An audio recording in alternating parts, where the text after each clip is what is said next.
Hello,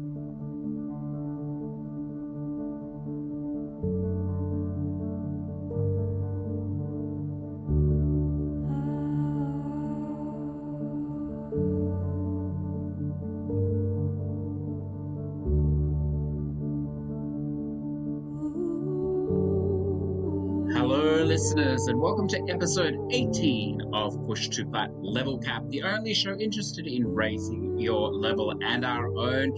Joe, we're on the eve of The Last of Us 2. I understand there's an EA play going on now. It's all happening. How are you today, sir? We're good. We're excited to see some new games too. Well, off the back of the Sony reveal last week, there's a ton of games, but also some sadness, you tell me, that the Cyberpunk has been pushed. Yeah, Cyberpunk got pushed back to mid-November today, unfortunately.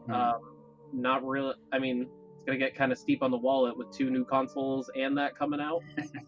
Yes, yeah. Well, you mentioned before we were talking that you've pre-ordered. Is it the collector's edition for this?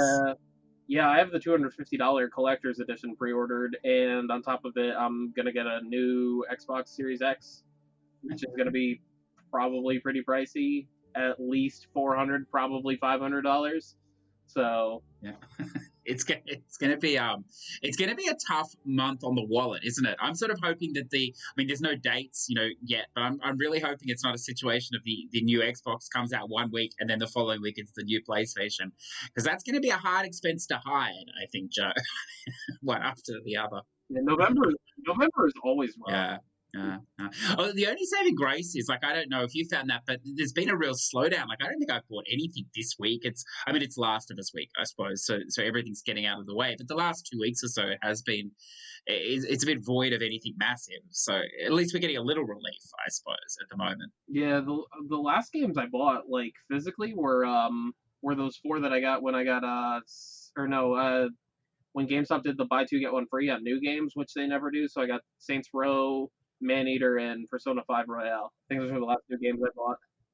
I keep seeing the Saints Row on my the crossbar there when I load it up, and I still haven't started it yet. But eventually, soon, because we hear it's wonderful. But look, listeners that didn't come here to hear us talk, they just came here for cheap, quick, nasty boost to their score. So let's help them out, Joe. Just to qualify you, as a master in this category, obviously, what are your numbers for this week? Where are you at? So we had a little bit of a short week from last recording, so I'm still, unfortunately, a level 70. I have 431 plats now. I'm 258th in the US, and I'm 1479th worldwide. It's still respectable. So listeners, for me, level 178, 1,102 plats. There's an extra one there. It's fantastic. And still in 65th position in the world. I got right up on the back of this English player who we won't name or whatever for no particular reason or whatever, but then he took off, Joe. He was obviously saving all his spam and whacked 20,000 points down in a couple of days. So I'm languishing by myself in this position, but what can you do? What can you do? It's still. You probably haven't run into this yet, but it mystifies me the higher up you get that some of these players haven't played some of these games. They have their 6 stacks of Blind Man still waiting and stuff. So it's always exciting to see them whack those out. Where should we start? Why don't we start? There's more sales, Joe. You've done a wonderful job. You've put it together again. Why don't we start there today? So there's a new retros and remasters sale, which is a bunch of old games and remakes of more popular titles, and there's a couple easy trophy games on sale this week. So should I start listing them off? Go for it. So we got a couple ACA Neo Geo games. We got Fatal Fury 2, Metal Slug X. I see you highlighted this one. It's NOM 1975, because I think that one took you 12 minutes, you said? If I can do it in 12 minutes, then the normal person can probably do it in 3. That's how easy it's going to be. All right. We got Polestar and King of Fighters 96. And we have some arcade archives as well. We got Double Dragon 2, Nova 2001, Soldier Girl Amazon, Super Dodgeball. We got a couple PS2 classics and Bully, Destroy All Humans 1 and 2, and Max Payne. Max Payne, I believe, is only 100%, but I think you can use some cheat codes if I'm not mistaken. Do you know anything about that? I do not know anything about that. So this is not the one. When you said Max Payne, I got scared because I know it has that New York Minute trophy or something where you got to complete the game standing on your head on ultra hard difficulty and a time limit that's counting down. That's not this one then that you're referring to. Yeah, no, this is the first one, and I believe there's some kind of cheat codes or something like that where you could skip levels and you could just kind of cruise through the game in about 45 minutes to an hour. If I remember seeing that a while back. The only reason why I haven't done it is because it's only a 100%er, and I like to get bang for my buck. And Oh, Joe. yeah, that's just how I am. I'm going to add this to my list, Max Payne, because 100% matter too, Joe. Yeah. Okay, so I got the guide up. It's 30 to 45 minutes to an hour of using cheat codes and following the guide, or it's 51 to 75 hours doing it legit. Well, I'll be using the codes. Is that PS4 or PS3, did you say? It's PS4 and it's one of those PS2 classics, so it looks like ass and it probably plays like ass too. Oh, I'm going to give it a try. That'll be my challenge for this week. A Bully as well. Bully, what a fantastic game. Yeah. I imagine you played that on the Xbox. I played the scholarship edition on the 360. I have not played I've not played it on the PS4 or the PS3. I remember the PS2 collector's edition came with like a dodgeball. It was kind of cool. It's a pretty easy plat. It's a little bit more time consuming. I want to say, I want to stab in the 15-hour range or something, but it may be less than that, I think. But it's great. It's a classic. If you haven't played it, you definitely should. And then now this last one you put here, the Raven Remastered. This game has scared me for a long time. Have you ever played this thing? Yeah, I've actually done it on the 360 and the Xbox One. It's actually pretty easy. It's only like 3 to 4 hours, I believe.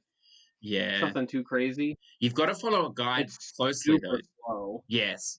You've got to follow a guide pretty closely, though, don't you, for this thing?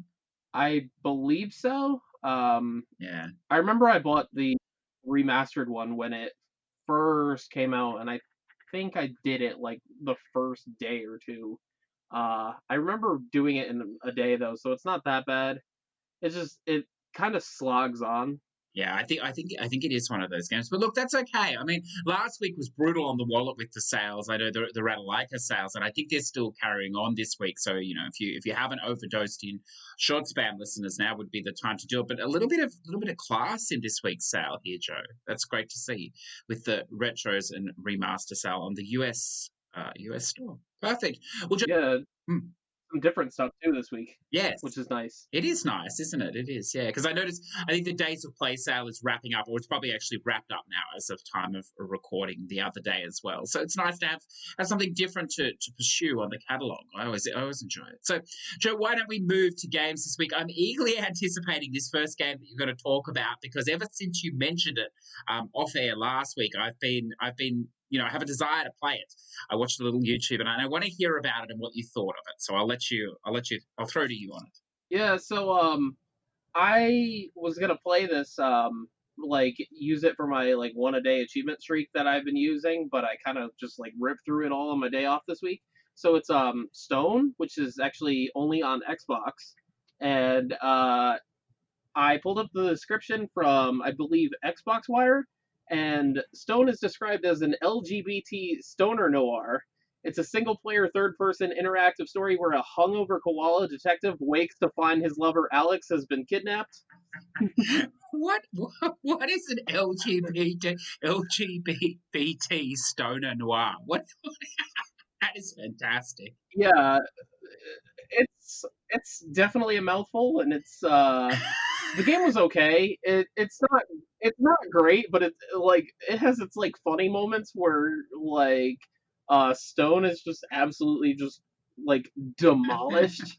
Yeah, he's just like the whole game he's like absolutely demolished. It's about an hour and a half to 2 hours for 1,000 gamer score. It's made by Convict Game, which is a new team of XAAA developers, filmmakers, and musicians.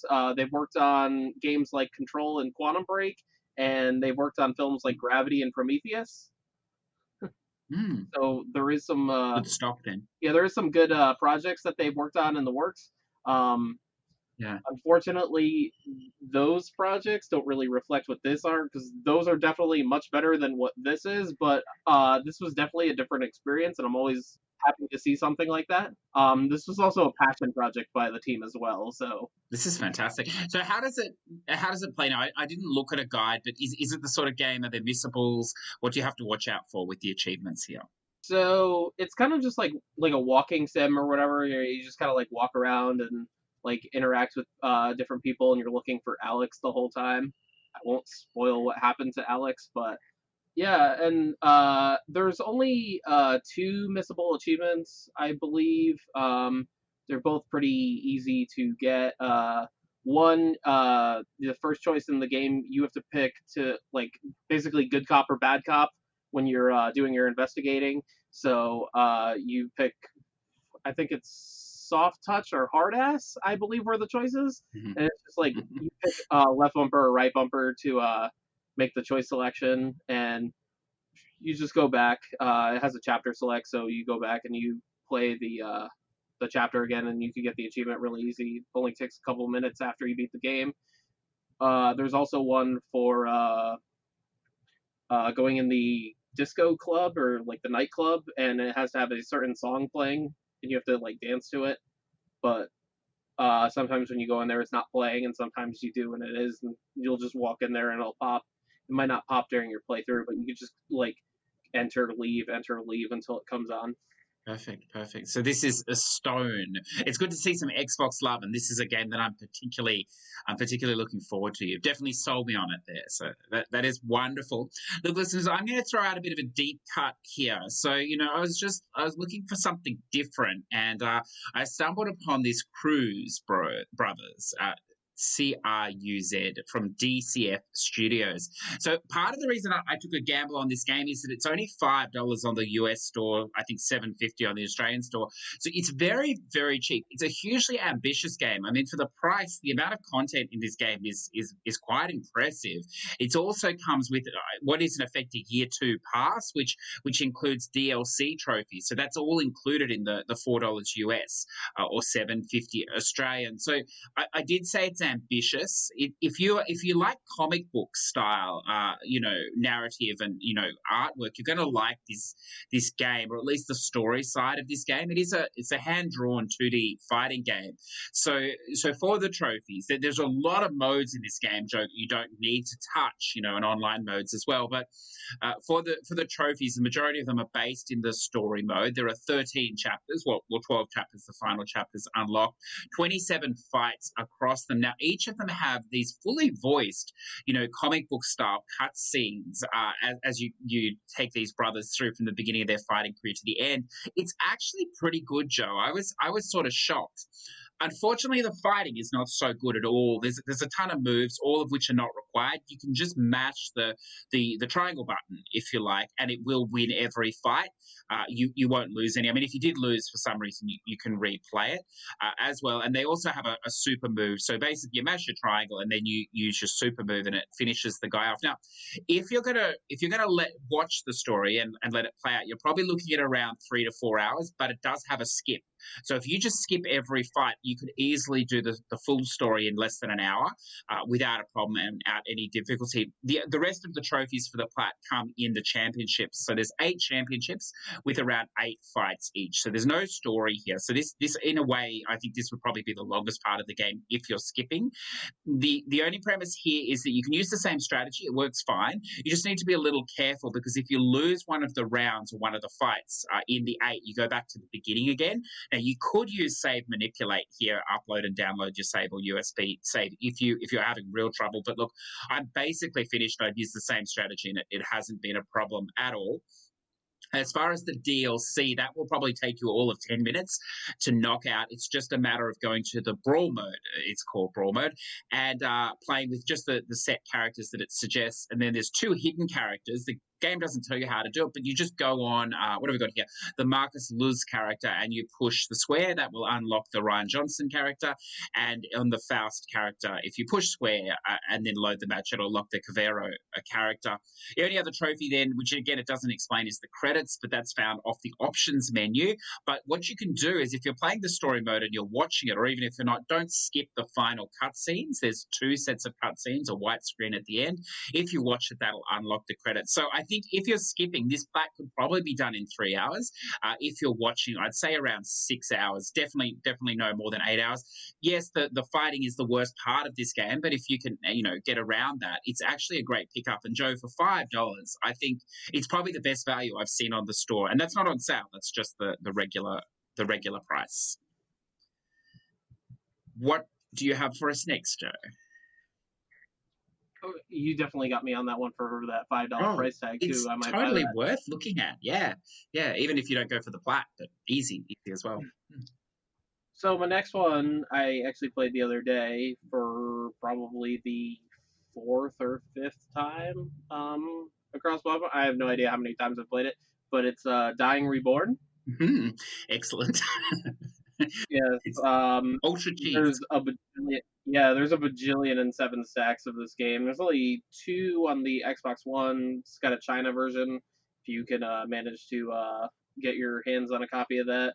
So it's a first-person puzzle or room escape game, which players must tackle all kinds of puzzles in a series of dark and eerie environments. I wouldn't say dark and eerie, just everything in it is weird. Uh, it revolves around collecting, discovering, and putting together pieces in a twisted story. The story, I didn't really understand what was going on. It is exceptionally easy. Maka has a really great guide on his channel for it, which was done by Sully, I believe, did the video. There's also like a little bit of audio error in his video from some copyright music for about a minute. So it instead of just not playing any audio or doing some basic YouTube audio, it kind of restarted the audio in the video in the middle of the guide for about a minute. So it's a little confusing as what was going on, and I didn't really discover that until I read like one of the comments where Maka made a note of it.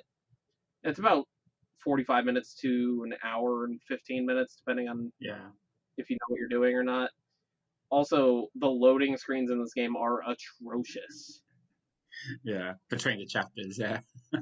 Yeah, no, like 25% of that time is just loading screens. Wow.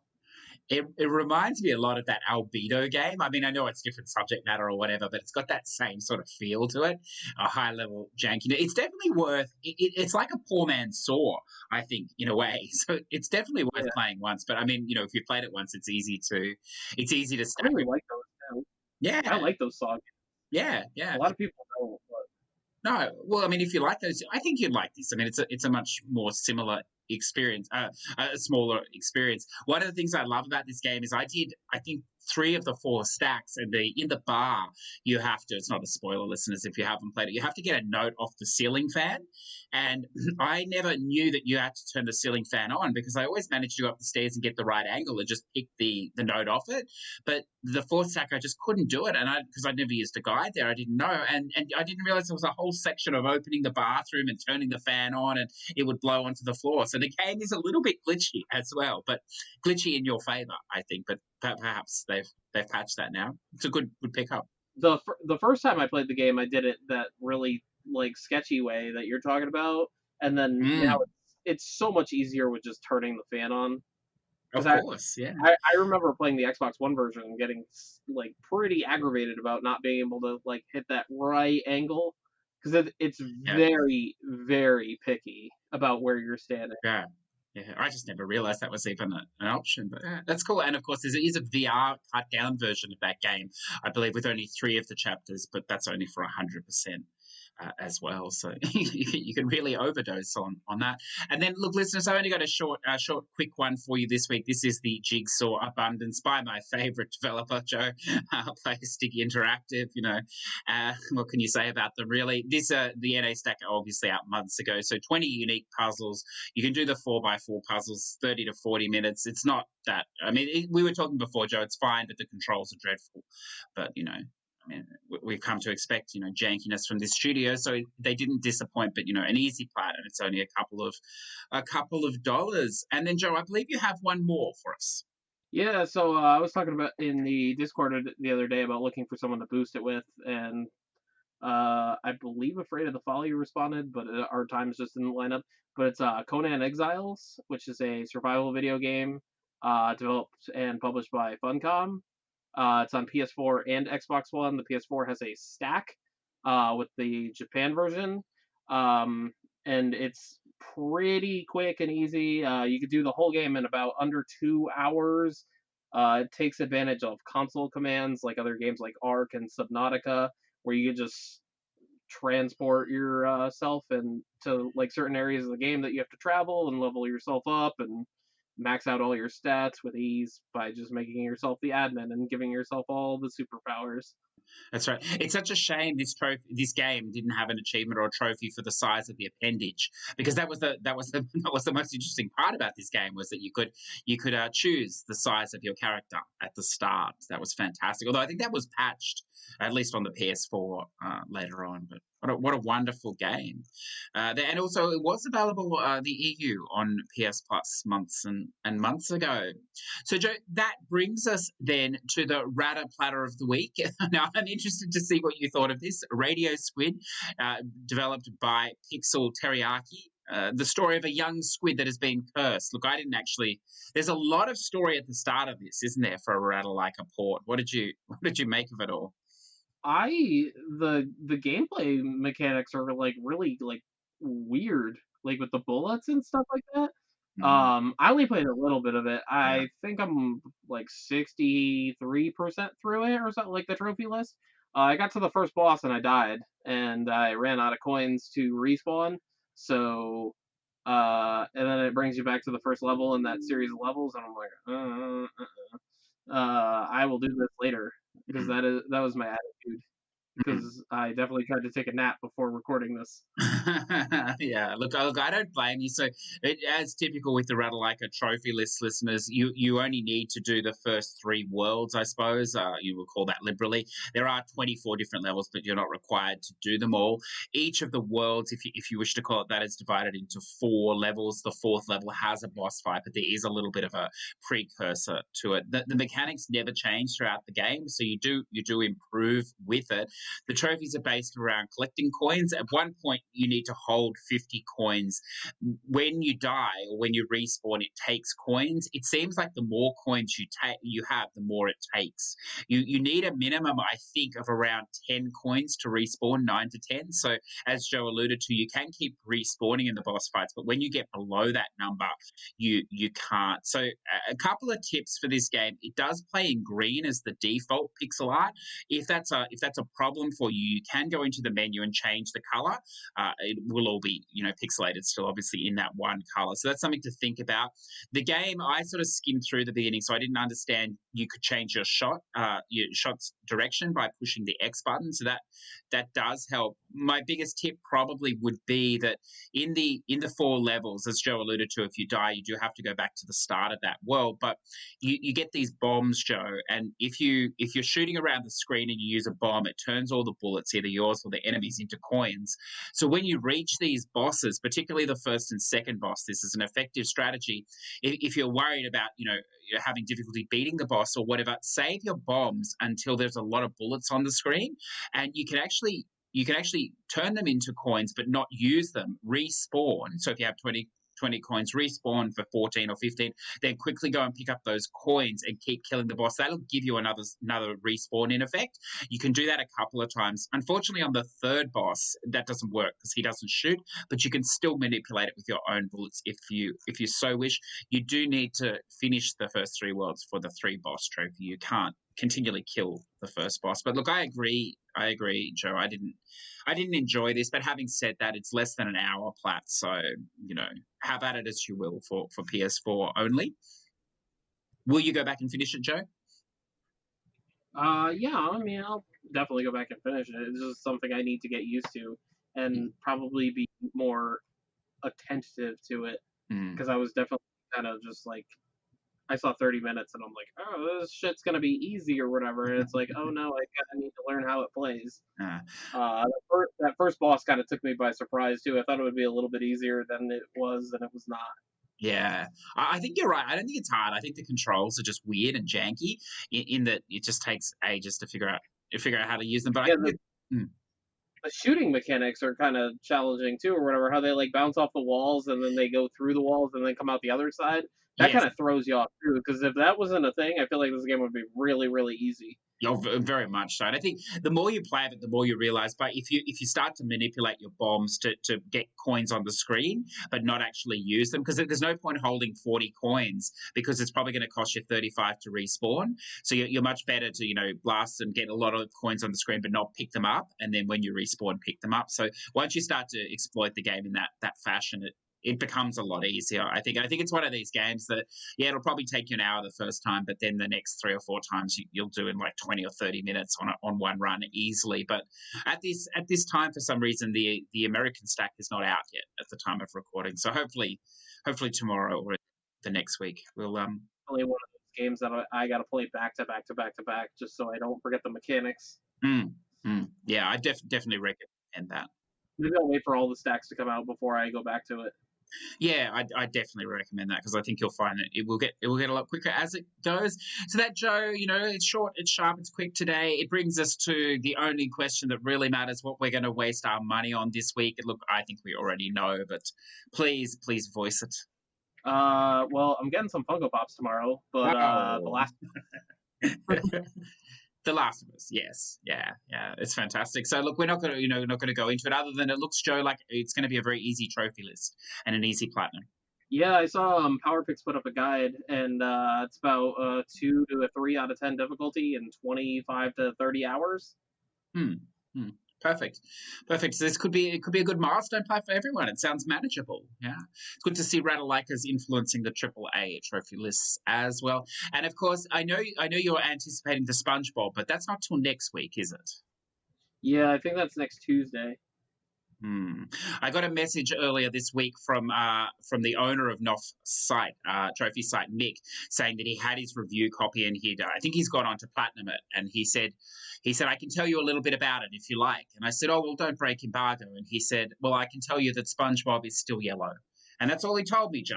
So we know nothing, I suppose, about this game. But look, I think he liked it, so I'm sure you will as well. And I assume there will be a guide up there on day of release after embargo if you intend to play that game. But look, if there's nothing else, Joe, I've got to let you go and get some rest, so you'll be fully charged up for Last of Us 2 tomorrow. Yeah, I'm excited. So as always, listeners, have a wonderful week. May you continue to smash the cap. If you're interested in a little bit more chitter chatter, a little bit more spamminess, we did have an interview with the White Boys with Attitude. Their free game, of course, on the PSN, on the EU and NA. That is on the YouTube channel or on all good podcast providers under the Push2 A Plat stream. So under the separate feed from this one, but easily findable, I'm sure, for you. Drop in, have a listen. They were a wonderful bunch of guys. One of them was a developer in the end as well. So more to come, perhaps in the future from them as well. But look, until next week, Joe, may you continue to smash the cap and have a wonderful week. You as well, CJ, and thanks everybody for coming on to listen. Later. Push2 A Plat podcast are conceived, written, and edited by Cj Anderson in Adobe Audition. YouTube upload handled by repurpose.io. Music licensing by artist.io.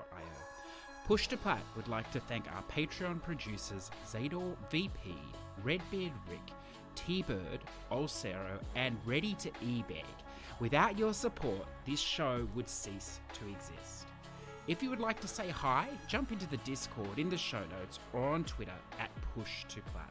If you're interested in supporting the show, then jump on Patreon, the Push2 A Plat Patreon, where you can find more information on how to support us and allow us to continue to bring wonderful guests and topics from around the world.